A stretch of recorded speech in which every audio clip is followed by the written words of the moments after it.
প্রতিদিন দেখবার আমন্ত্রণ জানাচ্ছি। আজ খবর প্রতিদিনের সাপ্তাহিক বিশেষ আয়োজন। আজকের এই বিশেষ আয়োজনে আমাদের সাথে স্টুডিওতে উপস্থিত হয়েছেন ইতিহাসবিদ, বঙ্গবন্ধু অধ্যাপক সৈয়দ আনোয়ার হোসেন। অধ্যাপক সৈয়দ আনোয়ার হোসেন, আপনাকে স্বাগত জানাচ্ছি। আমাদের সাথে অনলাইনে সংযুক্ত হয়েছেন অস্ট্রেলিয়ার মেলবোর্ন থেকে RMIT বিশ্ববিদ্যালয়ের অধ্যাপক ডক্টর শামস রহমান। ডক্টর শামস রহমান, আপনাকে স্বাগত জানাচ্ছি। আমাদের সাথে সংযুক্ত হয়েছেন শিক্ষা মন্ত্রণালয়ের সাবেক সচিব নজরুল ইসলাম খান। জনাব নজরুল ইসলাম খান, আপনাকে স্বাগত জানাচ্ছি। ধন্যবাদ। আমাদের সাথে সংযুক্ত হয়েছেন দৈনিক যুগান্তরের সম্পাদক সাইফুল আলম। জনাব সাইফুল আলম, আপনাকেও স্বাগত জানাচ্ছি। ধন্যবাদ। আরো সংযুক্ত হয়েছেন জাতির পিতা বঙ্গবন্ধু শেখ মুজিবুর রহমানের জন্ম শতবার্ষিকী উদযাপন জাতীয় বাস্তবায়ন কমিটির প্রধান সমন্বয়ক ডক্টর কামাল আব্দুল নাসের চৌধুরী। ডক্টর কামাল আব্দুল নাসের চৌধুরী, আপনাকেও স্বাগত জানাচ্ছি। প্রিয় দর্শক, এবার বাংলাদেশ টেলিভিশন সহ কয়েকটি টেলিভিশনের প্রচারিত সংবাদ বিবরণীর নির্বাচিত অংশ আপনাদের সামনে উপস্থাপন করছি। বাঙালির শুদ্ধ নাম শেখ মুজিবুর রহমান। প্রয়াত আহমেদ ছফা তার এক লেখায় উল্লেখ করেছিলেন, আজ থেকে অনেকদিন পরে হয়তো কোনো পিতা তার শিশুপুত্রকে বলবেন, জানো খোকা, আমাদের দেশে একজন মানুষ জন্মেছিলেন যার দৃঢ়তা ছিল, তেজ ছিল, ছিল দুর্বলতা, কিন্তু মানুষটির হৃদয় ছিল, ভালোবাসতে জানত। দিবসের উজ্জ্বল সূর্যালোকে যে বস্তু চিকচিক করে জ্বলে উঠত তা হলো মানুষটির সাহস। আর জ্যোৎস্না রাতের রূপালী কিরণ ধারায় মায়ের স্নেহের মতো যে বস্তু আমাদের অন্তরে শান্তি ও নিশ্চয়তা বোধ জাগিয়ে তোলে তা হলো তার ভালোবাসা। জানো খোকা, তার নাম শেখ মুজিবুর রহমান। শোকের মাস আগস্টের আজকের এই অনুষ্ঠানে হাজার বছরের বাঙালির শ্রেষ্ঠ আরাধনার সন্তান বঙ্গবন্ধু শেখ মুজিবুর রহমানকে আমরা স্মরণ করছি। আমি প্রথমেই এই আলোচনায় যুক্ত করতে চাই ডক্টর কামাল আব্দুল নাসের চৌধুরী। আপনাকে ডক্টর কামাল আব্দুল নাসের চৌধুরী। জি, ধন্যবাদ আমাকে আজকে কিছু বলার সুযোগ দেওয়ার জন্য। আমি গভীর শ্রদ্ধায় স্মরণ করি বাঙালির স্বপ্ন এবং আকাঙ্ক্ষার প্রতীক মানুষ। আমি এই শব্দটা সবসময় ব্যবহার, কারণ একমাত্র আমি বঙ্গবন্ধুকে মনে করি যিনি বাঙালির স্বপ্ন এবং আকাঙ্ক্ষাকে ধারণ করতে পেরেছিলেন এবং বাঙালির প্রতীক মানুষে রূপান্তরিত হয়েছে। এবং 15 আগস্টে বঙ্গমাতা সহ যারা শহীদ হয়েছেন সবাইকে আমি গভীর শ্রদ্ধায় স্মরণ করছি।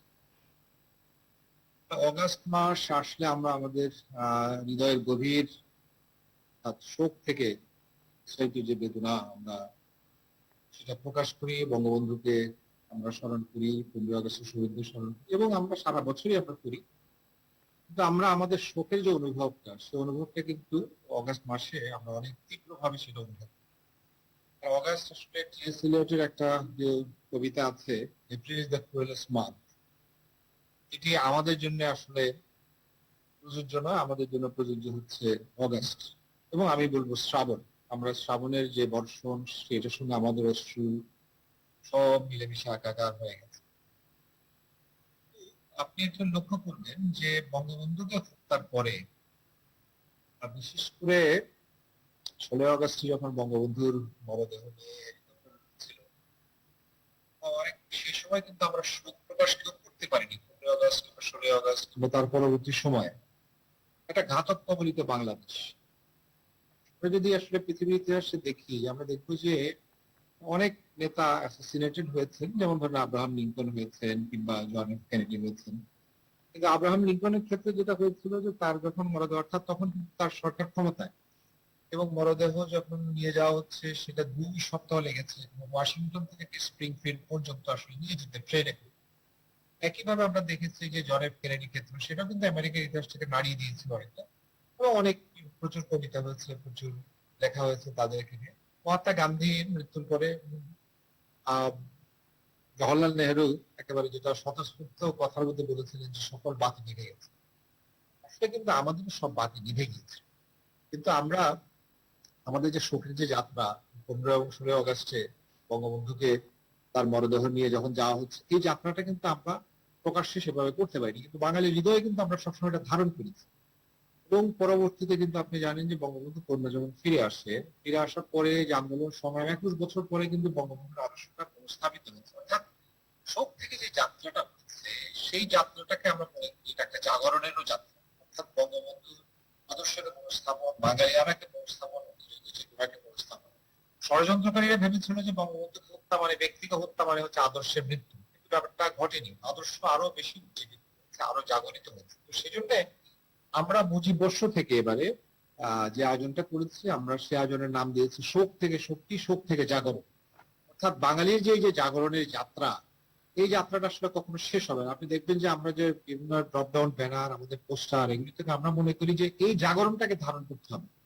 মুজিববর্ষ থেকে বা আমরা বঙ্গবন্ধুর জন্মশতবার্ষিকী থেকে যদি আমরা কোনো কিছু আসলে নিতে চাই, অর্থাৎ আমরা ইতিহাসকে যদি তরুণ প্রজন্মের সঙ্গে আমরা কানেক্ট করতে চাই, এবং তরুণ প্রজন্মের মধ্যে যদি আমরা সত্যিকারের সেই বঙ্গবন্ধুর সাহস এবং শক্তি এবং তার যে প্রণোদনা এবং তার যে স্বপ্ন, সেটাকে আমরা যদি প্রবেশ করাতে চাই বা অনুপ্রেরণা হিসেবে চিরন্তন আলোক শিখে যাবে, তাহলে কিন্তু আমাদেরকে এই বিষয়গুলি সম্পর্কে আসলে সচেতন ভাবে ইতিহাসের সঙ্গে কানেক্ট করতে হবে, বঙ্গবন্ধু প্রাসঙ্গিকতাকে সামনে নিয়ে আসতে হবে। এবং এই কাজগুলি যদি আমরা ভালোভাবে করতে পারি, এবং আমরা মনে করি যে 15 আগস্টকে শুধুমাত্র আসলে সেজন্য এই শোকের জায়গা থেকেও কিন্তু আমাদেরকে একটা শক্তির জায়গা, সেটাকে আরো দৃঢ় করতে হবে। এবং আজকে কারণ সেটা যদি আমরা না করতে পারি, তাহলে বঙ্গবন্ধু কন্যা শেখ হাসিনার নেতৃত্বে যে আমরা আসলে দেশে যে এখন উন্নয়নটা হয়েছে, সারা পৃথিবীতে কিন্তু আমরা একটা মডেল রাষ্ট্র হিসেবে রূপান্তরিত হয়েছে। এবং এটা আমরা এবারে যে 10 দিনের যে ঐতিহাসিক আয়োজনটা করেছি, এই আয়োজনের মধ্যে আমরা দেখেছি যে সারা পৃথিবী যেন আমাদের সঙ্গে একটা, এটা যেন একটা কনফ্লুয়েন্স বা মিলন ক্ষেত্রের মতো একটা পরিণত হয়েছিল এই জায়গাটা, ঢাকা শহর। এবং সারা বাংলাদেশে আমরা এগুলি সম্প্রচার করেছি, দেশের বাইরে করেছি, পৃথিবীর রাষ্ট্রপ্রধান, সরকার প্রধানরা সংযুক্ত হয়েছেন, বঙ্গবন্ধুর কথা বলেছেন, সরকারের কথা বলেছেন, মাননীয় প্রধানমন্ত্রীর কথা বলেছেন। এই ধারাবাহিকতাটা যদি রক্ষা করতে হয়, তাহলে সত্যিকার অর্থে শোক থেকে আমাদেরকে কিন্তু চিরকালের শক্তি সঞ্চয় করতে হবে। তাহলে আমার মনে হয় যে আমরা 15 আগস্টের মানে শাহাদাত বার্ষিকীতে আমরা সত্যিকারের বঙ্গবন্ধুর প্রতি শ্রদ্ধা জানাতে পারবো, ভালোবাসা জানাতে পারবো। ধন্যবাদ ডক্টর কামাল আব্দুল নাসের চৌধুরী। আপনার কাছে আবার ফিরে আসব। অধ্যাপক সৈয়দ আনোয়ার হোসেন, শোক থেকে শক্তি, শোক থেকে জাগরণ। ধন্যবাদ আপনাকে। আপনি সম্মানিত উপস্থাপক অনুষ্ঠানের সূচনায় আহমদ সাফা লেখা থেকে উদ্ধৃত করেছেন। আমি তার সঙ্গে একটু যুক্ত করছি মহাত্মা গান্ধীর ৭০তম জন্মবার্ষিক অনুষ্ঠান উপলক্ষে বিশ্ব নন্দিত বিজ্ঞানী আইনস্টাইন একটি উক্তি করেছিলেন। উক্তির শেষ দিকে একটি বাক্য ছিল, তার বাংলা অনুবাদ হলো যে আগামী প্রজন্ম হয়তো জানবেই না যে এই ধরনী তলে গান্ধীর মতো একজন মানুষ বিচরণ করেছিল। এই বক্তব্য উদ্ধৃত করছি এই জন্যে যে বঙ্গবন্ধু সম্পর্কে যখন আমরা কথা বলছি, সামগ্রিক বঙ্গবন্ধু, 55 বছর 4 মাস 29 দিনের বঙ্গবন্ধু, আজকের প্রজন্ম বা আগামী প্রজন্ম থেকে প্রজন্মান্তরে সবাইকে ভাবতে হবে যে বঙ্গবন্ধু শেখ মুজিবুর রহমান নামে একজন এই সবুজ শ্যামল বাংলায় বিচরণ করেছিলেন। তো আমরা বঙ্গবন্ধুকে নিয়ে যখন কথা বলি, তখন সামগ্রিক বঙ্গবন্ধুকে নিয়েই কথা বলি। আমরা 75 পরবর্তী বঙ্গবন্ধু সম্পর্কে আমাদের যে উপলব্ধি, তার জানান দেই নানাভাবে, নানা ভাষায়। যেমন আহমদ সাফা দিয়েছেন। কিন্তু ধরুন 1954-তে যখন তার বয়স কত হবে, 34 এর মতো বয়স, একেবারে টকবগে তরুণ, নির্বাচনে প্রতিদ্বন্দ্বিতা করবেন, দুটো সাইকেল দুটো মাইক নিয়ে ঘুরে বেড়াচ্ছেন পথে প্রান্তরে। একজন বৃদ্ধা তার জন্য অপেক্ষমান ছিলেন।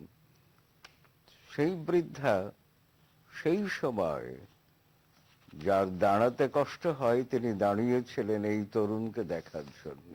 কেন তিনি তা করেছিলেন?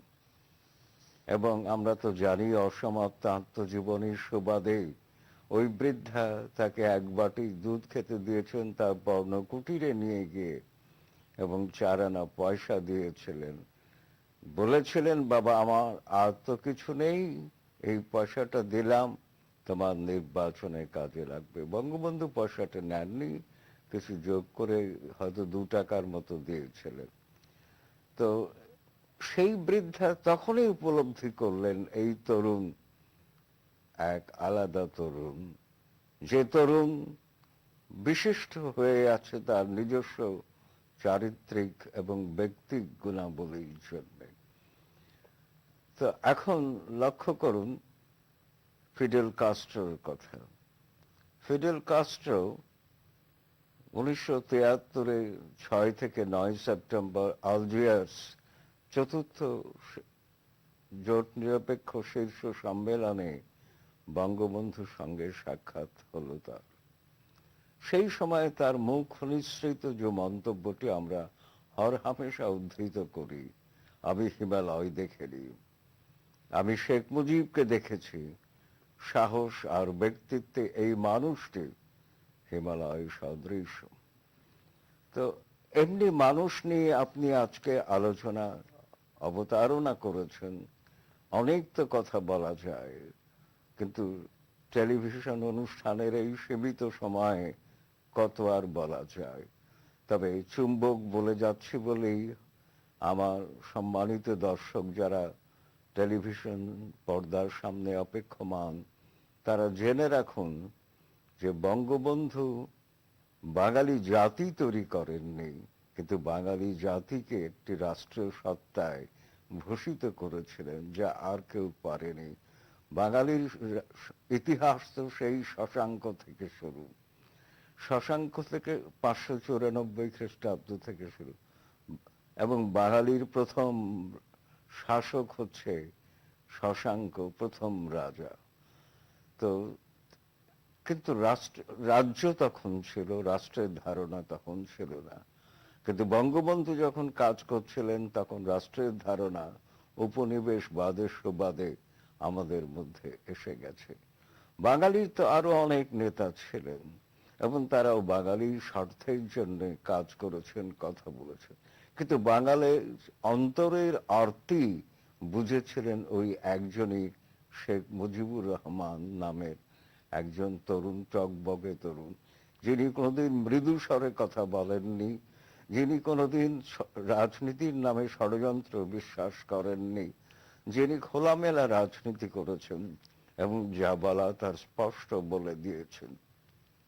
তো এই মানুষটিকে নিয়ে আমরা কথা বলছি, এবং তিনি বাংলাদেশ রাষ্ট্র তৈরির অনুঘটক। অনুঘটক শব্দটি আমি সুচিন্তিত ভাবে ব্যবহার করছি, যে তিনি এই রাষ্ট্র নির্মাণের প্রক্রিয়ায় যে শীর্ষ ব্যক্তি ছিলেন এবং দিক নির্দেশনায় ছিলেন, সেটা স্বীকার করছি। একই সঙ্গে স্বীকার করছি বঙ্গবন্ধুর প্রিয় শব্দ মানুষ, এই বাংলার মানুষ হোক, সারা বিশ্বের মানুষই হোক। কারণ 1973-এর 30শে মে তিনি তার খেরো খাতায় যা লিখেছিলেন তাতে তো স্পষ্ট বলেছেন বাঙালি এবং সারা বিশ্বের মানুষ নিয়ে তিনি ভাবেন। লক্ষণীয় যে 23শে মে 1973 তাকে দেওয়া হয়েছিল বিশ্ব শান্তির জন্য জলীয় করি পদক।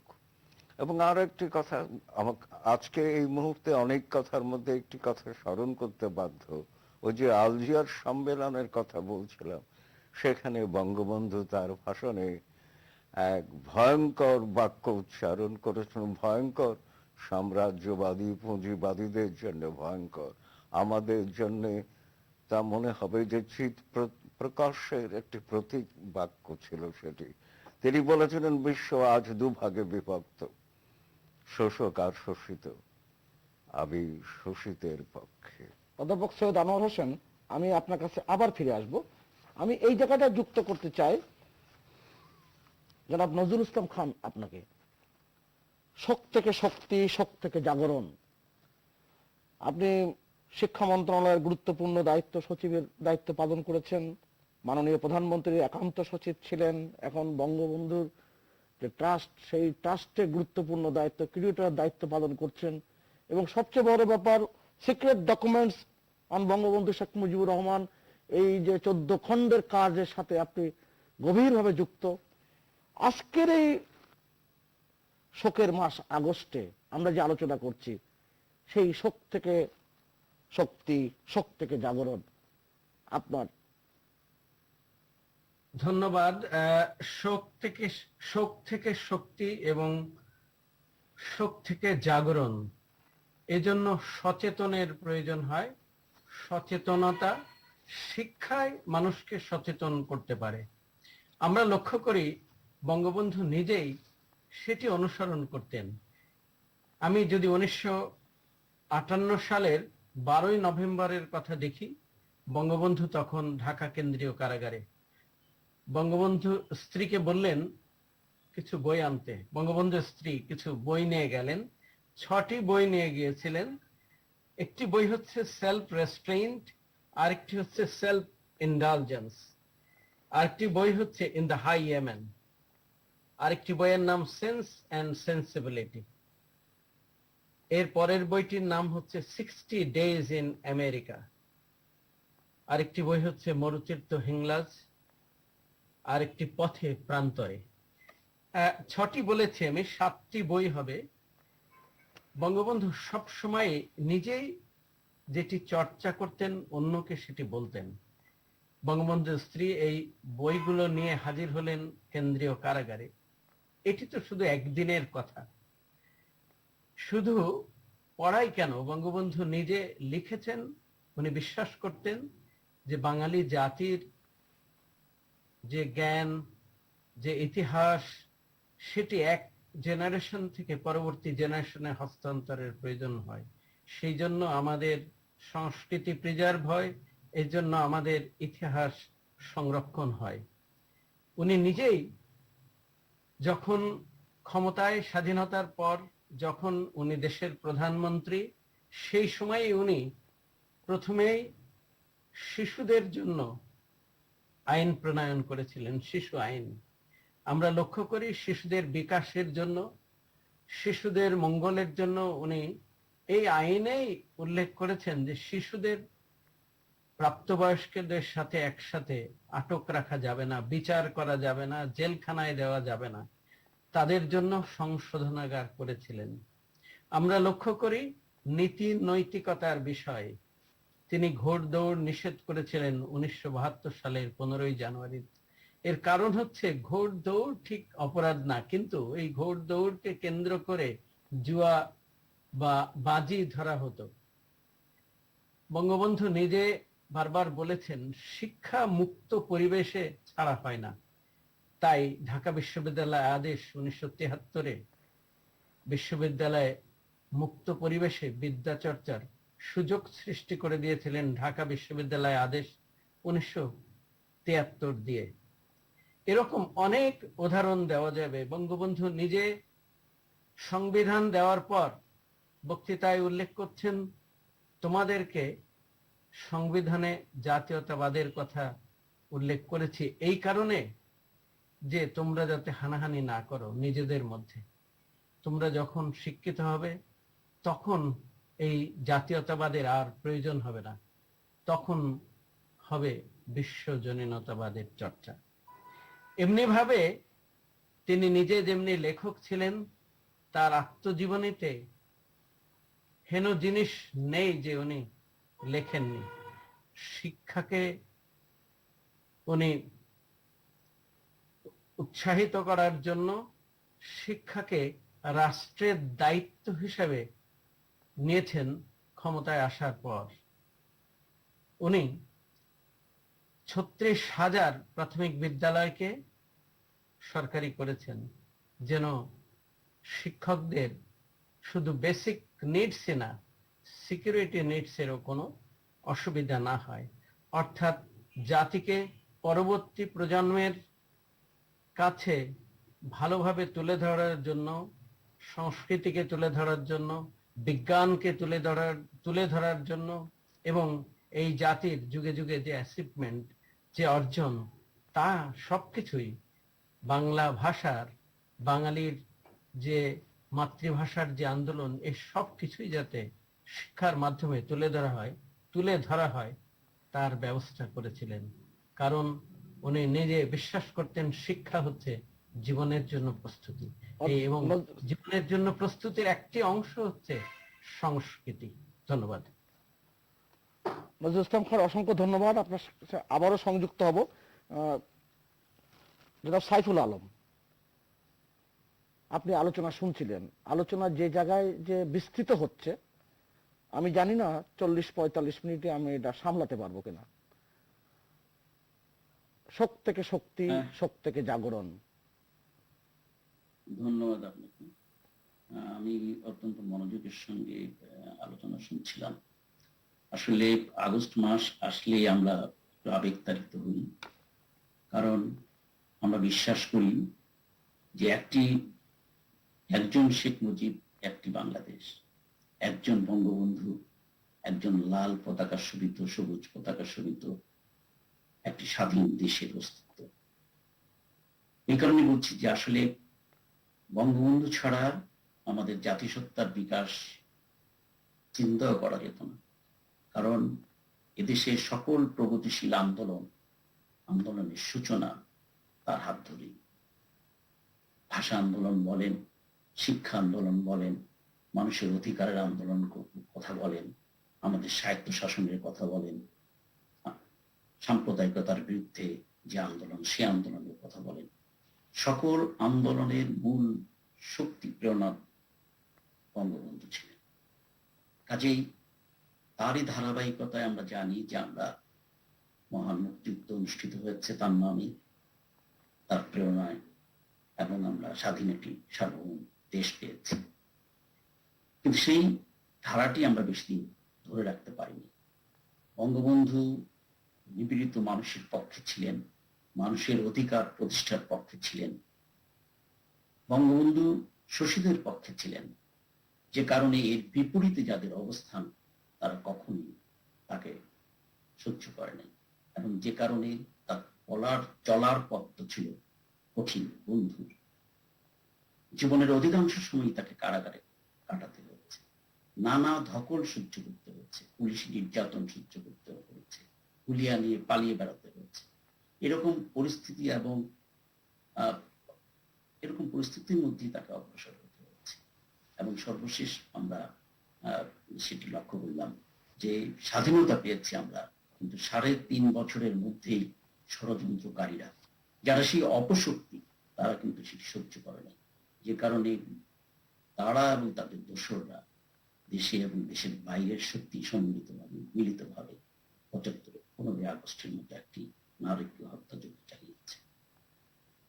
তারা ভেবেছিল যে এই হত্যাকাণ্ডের মধ্য দিয়ে বঙ্গবন্ধুর যে আদর্শ, বঙ্গবন্ধুর যে দর্শন, বঙ্গবন্ধুর যে চিন্তা, বঙ্গবন্ধুর যে দিক নির্দেশনা, সব ধূলিসাৎ হয়ে যাবে। বাংলাদেশে আবার তার পুরনো ধারায় ফিরে যেতে পারবে। 75 15 আগস্ট আমাদের জন্য শোকের দিন।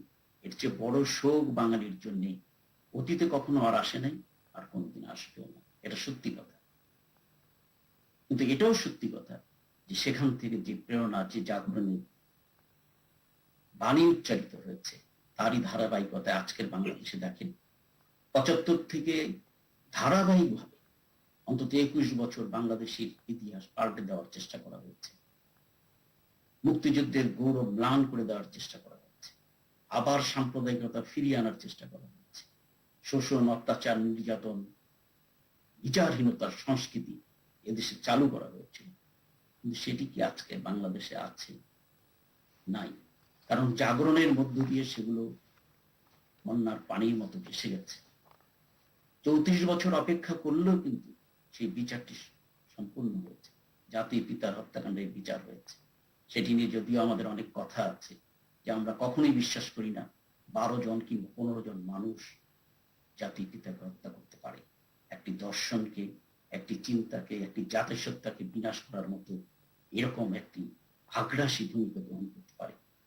সেই জন্য আমরা বারবার বলি যে এই হত্যাকাণ্ডের পূর্ণাঙ্গ বিচার দরকার।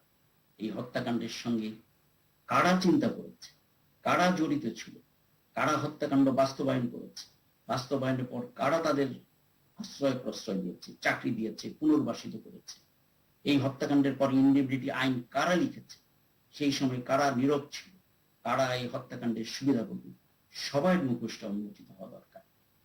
কারণ তা যদি না করা যায়, শুধুমাত্র 10 জনকে 5 জনকে ফাঁসি দিয়ে এই এত বড় হত্যাকাণ্ডের বিচার সম্পূর্ণ হয়েছে বলে আত্মতৃপ্তির ঢেকুর তোলার কোন সুযোগ নেই। যেই জায়গাটায় আমরা বারবার বলি, কারণ বঙ্গবন্ধু যদি বাংলাদেশের মাটি থেকে হারিয়ে যায়, তাহলে দেশপ্রেম হারিয়ে যাবে, সাহসের জায়গাটা হারিয়ে যাবে, আমাদের বাঙালিত্বপনা যেটি আমরা বলি সেটি হারিয়ে যাবে, আমাদের স্বাধীনতা বলতে আর কিছু থাকবে না। সেটি তো আমরা প্রমাণ পেয়েছি। 75 থেকে আপনি ধারাবাহিকভাবে অনেকগুলো বছর আপনি দেখেন, আমরা কি স্বাধীন ছিলাম? যে দর্শন, যে চিন্তা থেকে আমাদের স্বাধীনতা সংগ্রাম, স্বাধীনতার যুদ্ধ, সেটিকে আমরা সেই সময় বলতে পেরেছি যে সেই সময় ভয় ছিল, সেরকম একটি আবহাওয়ার মধ্যে আমরা বসবাস করেছি? নিশ্চয়ই না। কাজেই আমি এইভাবেই দেখি যে আমরা যে শোকের যে ধাক্কাটা আমরা খেয়েছি, সেই ধাক্কার মধ্য দিয়ে যে শক্তিটা আমরা অর্জন করেছি, যে জাগরণ আমাদের মধ্যে এসছে, সেই জাগরণকে আবার টিকিয়ে রাখার জন্য একটি দীর্ঘমেয়াদী পরিকল্পনা আমাদের দরকার। এই মুক্তিযুদ্ধের সপক্ষের শক্তি, বিশেষ করে বঙ্গবন্ধুর উত্তরাধিকার শেখ হাসিনা, তার যে সরকার, দেশ সেবায় যে সরকার এখন নিয়োজিত আছে, তাদের এমন একটি দীর্ঘ পরিকল্পনা করা দরকার, যাতে আবার সেই আগ্রাসী শক্তি কোনো না কোনো ভাবে, কোনো ফাঁক করে এই দেশে তাদের আধিপত্য বিস্তার করতে না পারে, এবং আমাদের আগামী প্রজন্ম যেন জানতে পারে প্রকৃত ইতিহাস, প্রকৃত বীরদের গল্প, মুক্তিযুদ্ধের কথা, মুক্তিযোদ্ধাদের কথা। আমরা মুখে বলি বটে যে মুক্তিযোদ্ধারা শ্রেষ্ঠ সন্তান, গৌরবের অংশীদার, কিন্তু সেটাকে আমাদের এমন ভাবে প্রতিষ্ঠিত করতে হবে যাতে হাজার বছর যতদিন বাংলাদেশ থাকবে, বাংলা ভাষা থাকবে, বাংলা ভাষাভাষী মানুষ থাকবে, তারা যেন সেই আদর্শে বিশ্বাসী থাকে, এর বাইরে যেন কিছু না হয়। কর্ম পরিকল্পনাটি আমাদের খুব দরকার। অসংখ্য ধন্যবাদ। আপনার কাছে আবার ফিরে আসার চেষ্টা করব। প্রিয় দর্শক, বঙ্গবন্ধুর 46তম শাহাদত বার্ষিকী ও জাতীয় শোক দিবস উপলক্ষে মাননীয় প্রধানমন্ত্রী শেখ হাসিনা তিনি কৃষক লীগ আয়োজিত যে অনুষ্ঠান, সেই অনুষ্ঠানে যে বক্তব্য রেখেছিলেন তার সামান্য একটু অংশ আমরা দেখে আসি। পাকিস্তানি শাসক চক্র বা এদেশেরও কিছু পাকিস্তানি দালাল চক্র বা তাদের তোষামোদকারী, পদলেহনকারী কিছু গোষ্ঠী, তারা কেন জানি বাঙালির এই অভ্যুদয় বা বাঙালির এই যে বিজয়, এটা কখনো মেনেই নিতে পারেনি। 15 আগস্টে যারা হত্যাকাণ্ডের সঙ্গে জড়িত, তারা বিবিসিতে যে ইন্টারভিউ দিয়েছিল,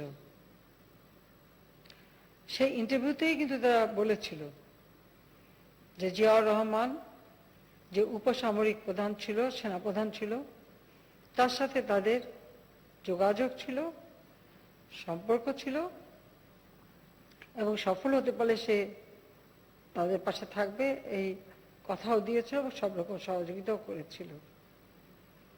কাজে মোস্তাক জিয়ার যে সখ্যতা এবং তাদের যে এই কাজের সঙ্গে সম্পূর্ণ সম্পৃক্ততা, এটা তো স্পষ্ট। অনেকেই অনেকভাবে তাকে খবর দিয়েছেন বা বলার চেষ্টা করেছেন, কিন্তু তিনি কখনো বিশ্বাস করেননি। তিনি যখনই যারা বা কোনো রাষ্ট্রপ্রধান, সরকারপ্রধান বলেছেন, তিনি একটা কথা বলছেন, এরা আমার সন্তানের মতো, ওরা কেন আমাকে মারবে? আর সেই বিশ্বাসের চরম আঘাত দিল যারা, এবং তাকে নির্মমভাবে হত্যা করল। বাংলাদেশের একজন নাগরিক হিসেবে আমরা 15 আগস্ট যারা আপনজন হারিয়েছে, আমাদের কিন্তু কোনো বিচার পাওয়ার অধিকার ছিল না। সব হারিয়েছি, বাবা মা ভাই, কিন্তু একটা আদর্শকে নিয়েই পথ চলি, এটাই আমার শক্তি। যে যে স্বপ্নটা আমার বাবা দেখেছেন, ছোটবেলা থেকে যার মুখে যে কথাগুলি শুনেছি, সেটাকে আমার বাস্তবায়ন করতে হবে। এর বাইরে আর কোনো চাওয়া পাওয়া নেই। শুধু বাংলাদেশের মানুষের মুখে হাসি দেখতে চাই, বাংলাদেশের মানুষের ভাগ্য পরিবর্তন দেখতে চাই, বাংলাদেশ ক্ষুধা দারিদ্র্য থেকে মুক্তি পেয়ে উন্নত সমৃদ্ধ জাতি হিসেবে গড়ে উঠবে, বিশ্ব দরবারে মাথা উঁচু করে চলবে, মর্যাদা নিয়ে চলবে, সম্মানের সাথে চলবে। আমরা বিজয়ী জাতি, বিজয়ী জাতি হিসেবে বিশ্বে মাথা উঁচু করে আমরা চলবো, এটাই চাওয়া। অধ্যাপক শামস রহমান, শোক থেকে শক্তি, শোক থেকে জাগরণ। আপনাকে ধন্যবাদ। আমি এই বাংলাদেশের প্রধানমন্ত্রী শেখ হাসিনা যে কথাটা বলেছেন, সেইটার জের ধরেই আমি শোক থেকে শক্তির কথাটা বলতে চাই। যারা বঙ্গবন্ধুকে হত্যা আপনার করে, অনেক লেখায় এই কথাগুলোই কিন্তু আপনি লিখেছেন। জি জি জি জি, যারা বঙ্গবন্ধুকে হত্যা করে নির্মম ভাবে, যেটা আমাদের প্রধানমন্ত্রী একটু আগে বললেন যে তারা টেলিভিশনে এটাকে স্বীকার করেছেন। এবং এখানে একটা মূল বিষয় হলো যে এই সাক্ষাৎকারের সময় রশিদ খুব স্পষ্টভাবে তাকে যখন জিজ্ঞেস করা হয় যে তোমরা কেন হত্যা করলে, তোমরা তো তাকে সরিয়ে দিতে পারতে, তার উত্তরে রশিদ বলেছিল যে বঙ্গবন্ধুর সাধারণ মানুষকে উদ্বুদ্ধ করার যে ক্ষমতা ছিল, তাকে সরিয়ে রেখে আমরা ক্ষমতায় বসে দেশ চালাবো এবং মানুষকে কন্ট্রোল করব, সেটা একটা দুরূহ কাজ ছিল।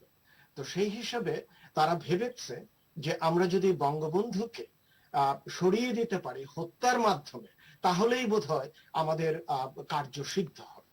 কিন্তু তারা বুঝতে পারেনি যে জীবিত বঙ্গবন্ধুর চেয়ে যে মৃত বঙ্গবন্ধু কত বেশি অধিকতর প্রভাব ফেলতে পারে বা শক্তিশালী হতে পারে, সেই জিনিসটা তারা হয়তো ভুলে গিয়েছিল। এবং সেজন্যই আমি বলবো যে বঙ্গবন্ধু জীবিত অবস্থায় যাচ্ছিলেন, মৃত অবস্থায় তার চেয়ে অধিকতর শক্তিশালী। এবং বঙ্গবন্ধু জীবিত অবস্থায় যদি আমাদের বাংলাদেশের এই ভৌগোলিক সীমানার মধ্যে থেকে থাকেন, বাংলাদেশের চার দেওয়ালের মধ্যে, বঙ্গবন্ধু মৃত্যুর পরে কিন্তু বিশ্ববাসীর একটা সম্পদ হয়ে দাঁড়িয়েছেন। যেটা কিছুক্ষণ আগে প্রধানমন্ত্রী বলেছেন যে তাকে নিয়ে আমাদের গর্ব করার বিষয় আছে। এই যে উনি 7ই মার্চের ভাষণ, যেটা তার বাংলাদেশে বঙ্গবন্ধুর হত্যার পরে যেটাকে ব্যান করা হয়েছিল, আজকে আপনারা সবাই জানেন যে সেটা একটা আমাদের সম্পদ হয়ে দাঁড়িয়েছে, সেটা বিশ্বের সম্পদ হয়ে দাঁড়িয়েছে। সেখানে কিন্তু আমাদের গর্ব করার বিষয় যে আমাদের আজকে মার্টিন লুথার কিং বা উইনস্টন চার্চিলের বক্তৃতার সাথে বঙ্গবন্ধুর পাশাপাশি বক্তৃতাটাও আমরা বিশ্ব মানুষ শুনতে পাই, সেটা কিন্তু আমাদের গর্বের বিষয়।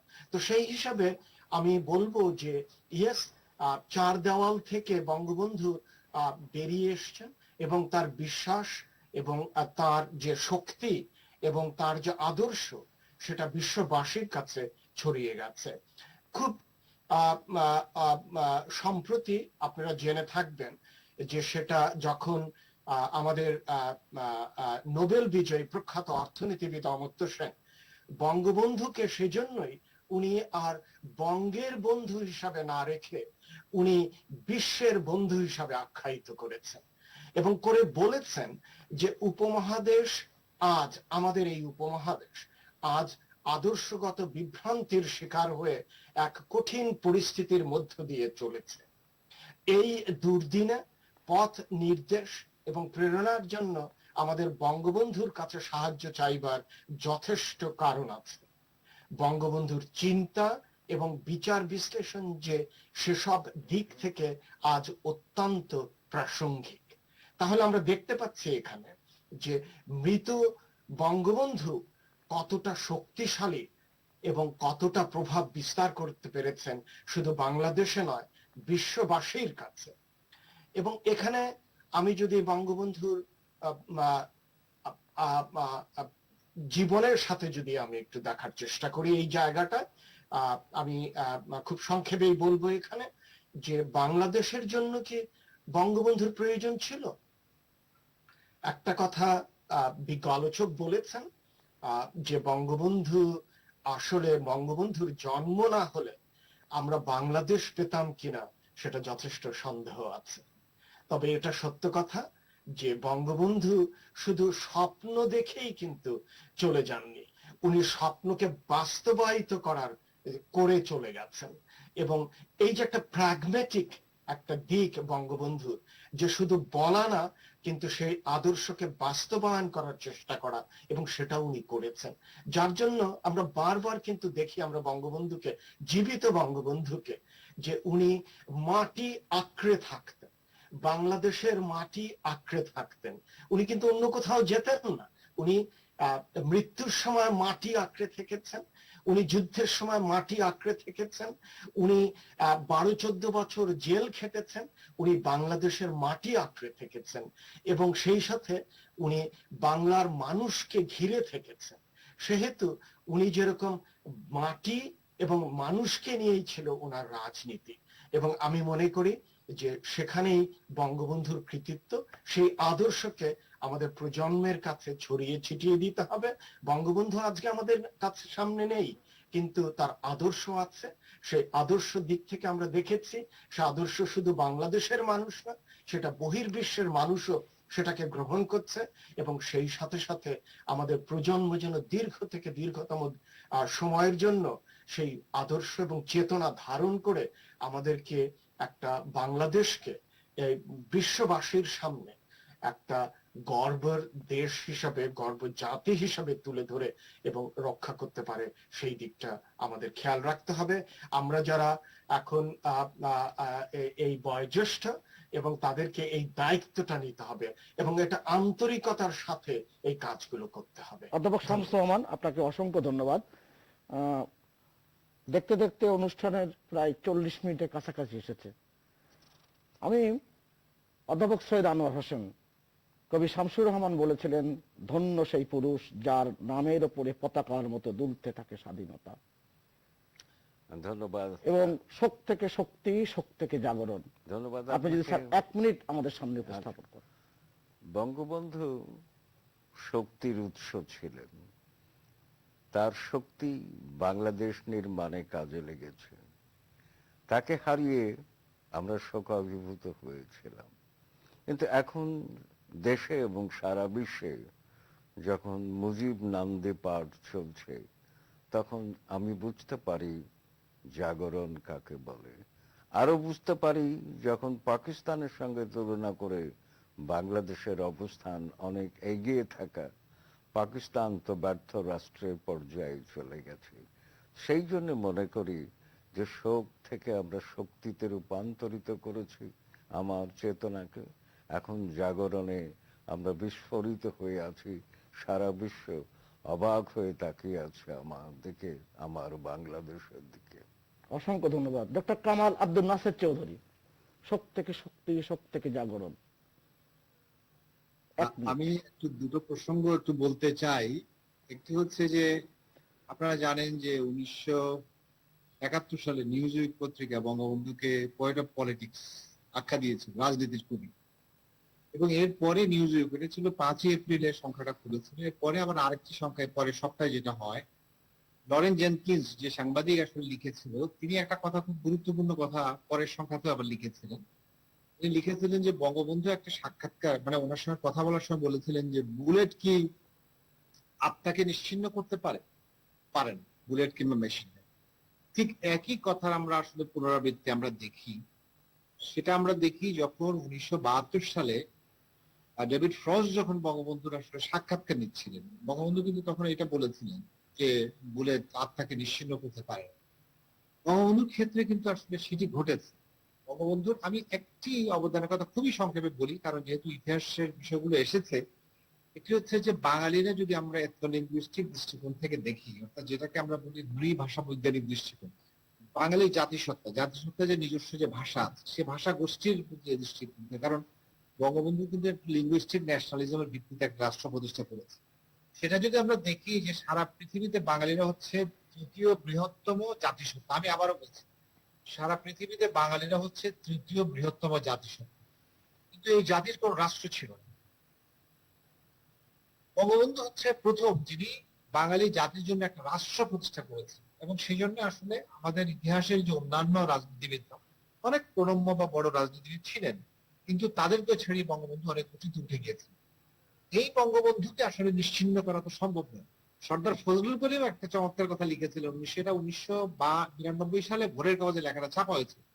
তিনি বলেছিলেন যে বুলেটের যে আওয়াজ, সে আওয়াজ থেকে আরেকটা আওয়াজ বেরিয়েছে, সে আওয়াজটা হচ্ছে এক মুজিবের রক্ত থেকে লক্ষ মুজিব জন্ম নেবে, এবং লক্ষ নয় আমি কোটি কোটি মানুষ আজকে জাতির পিতাকে অর্ঘ্য দিচ্ছে, সেই অর্ঘ্য সেই প্রেরণা থেকে আজকে আগামী দিনে বাংলাদেশকে করছে। এটাই হচ্ছে আমার। ধন্যবাদ ডক্টর কামাল আব্দুল নাসির চৌধুরী। নজরুল ইসলাম খান, একেবারে সংক্ষেপে, শোক থেকে শক্তি, শোক থেকে জাগরণ। মিউট করা আছে।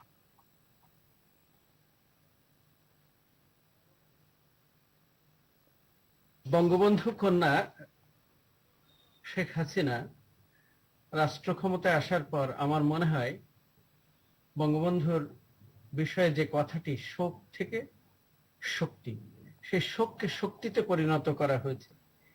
উনি চেষ্টা করছেন শোক থেকে জাগরণের। আমাদের যে মিউজিয়ামটি আছে ধানমন্ডি 32 নম্বরে, যেখান থেকে স্বাধীনতার ডাক দেওয়া হয়েছিল, যেখান থেকে আন্দোলনের ডাক দেওয়া হয়েছিল, সেই কেন্দ্রবিন্দুটিতে আমরা যখন পরিদর্শন করি, ভিজিট করি, তাহলে আমার মনে হয় যে আমরা সেখান থেকে আমরা অনেক শিক্ষা নিতে পারবো। আমাদের যে এখনো অনেক কাজ আছে শোককে জাগরণে পরিণত করার জন্য, সেটা সার্থক হবে। আপনি আগেই উল্লেখ করেছেন যে আমি বঙ্গবন্ধুর যে সিক্রেট ডকুমেন্ট এসবি যেটা লিখেছিল 1948 থেকে 71 সাল পর্যন্ত যে রিপোর্ট করেছিল, সেটি মাননীয় প্রধানমন্ত্রীর নেতৃত্বে এটা সংকলিত হচ্ছে। সেখানে আমি কোঅর্ডিনেটর হিসেবে কাজ করার সূত্রে বহুবার পড়তে হয়। সুতরাং এর আগে যে নানা প্রপাগান্ডা করা হয়েছিল বঙ্গবন্ধুর বিরুদ্ধে, নানা কথা বলা হয়েছিল, বঙ্গবন্ধু কিভাবে একের পর এক একটি রাজনৈতিক এন্টারপ্রেনিয়র হিসেবে কাজ করেছেন, কিভাবে একটি জাতিকে একত্রিত করেছেন, তার প্রমাণ পাওয়া যায়। আমি মনে করি এই বইয়ের 14টি যে ভলিউম আছে, সেটা যারা পড়বেন তারাই আগামী দিনগুলোতে শোককে শোক থেকে জাগরণে পরিণত করার একটা প্রত্যয় পাবেন। অবশ্যই অবশ্যই। জনাব সাইফুল আলম, একেবারে এক কথায়, কারণ অনেক আগের থেকে আমার ঘড়ি চোখ রাঙাচ্ছে। অনুষ্ঠান এক কথা মানে 3টি বাক্য আমি বলতে চাই। প্রথমত হলো যে আমরা বাঙালি ছিলাম, কিন্তু বাঙালি জাতিসত্তার পূর্ণতা বঙ্গবন্ধু আমাদের দিয়েছেন, এটি 1 নম্বর কথা। 2 নম্বর কথা হলো যে আমরা আমি কবি হেলাল হাফিজের একটি কবিতার একটু বলতে চাই। সেটা হলো যে দয়া করে আকাশকে বলো সে আরেকটু উপরে উঠুক, আমি দাঁড়াতে পারছি না। আমি দাঁড়াতে পারছি না মানে এই মাথাটি জাতির পিতা বঙ্গবন্ধু শেখ মুজিবুর রহমানের আকাশ ভেদ করে এত উপরে উঠে গেছে। অসংখ্য ধন্যবাদ, অসংখ্য ধন্যবাদ। শামস রহমান, অধ্যাপক শামস রহমান, এক কথায়, শোক থেকে শক্তি, শোক থেকে জাগরণ। আমাদের বঙ্গবন্ধুই একমাত্র নেতা যিনি এক আদর্শে এবং এক প্ল্যাটফর্মে সমগ্র জাতিকে দাঁড় করাতে পেরেছিলেন, যার ফলশ্রুতিতে আমরা আমাদের স্বাধীনতা পেয়েছি। ওনার কথা এবং কর্মের যে ইন্টিগ্রিটি ছিল, সেই ইন্টিগ্রিটিটা আমাদের প্রজন্ম দেখতে হবে, বুঝতে হবে, শিখতে হবে, এবং তাহলেই আমাদের প্রজন্ম আমাদের দেশকে সামনে নিয়ে যেতে পারবে। অসংখ্য ধন্যবাদ, অসংখ্য ধন্যবাদ। প্রিয় দর্শক, খবর প্রতিদিনের সাপ্তাহিক এই বিশেষ আয়োজন এখানেই শেষ করছি। সবাই ভালো থাকবেন, সুস্থ থাকবেন, স্বাস্থ্যবিধি মেনে চলবেন, এই প্রত্যয় ব্যক্ত করছি এবং আপনাদের মঙ্গল কামনা করছি।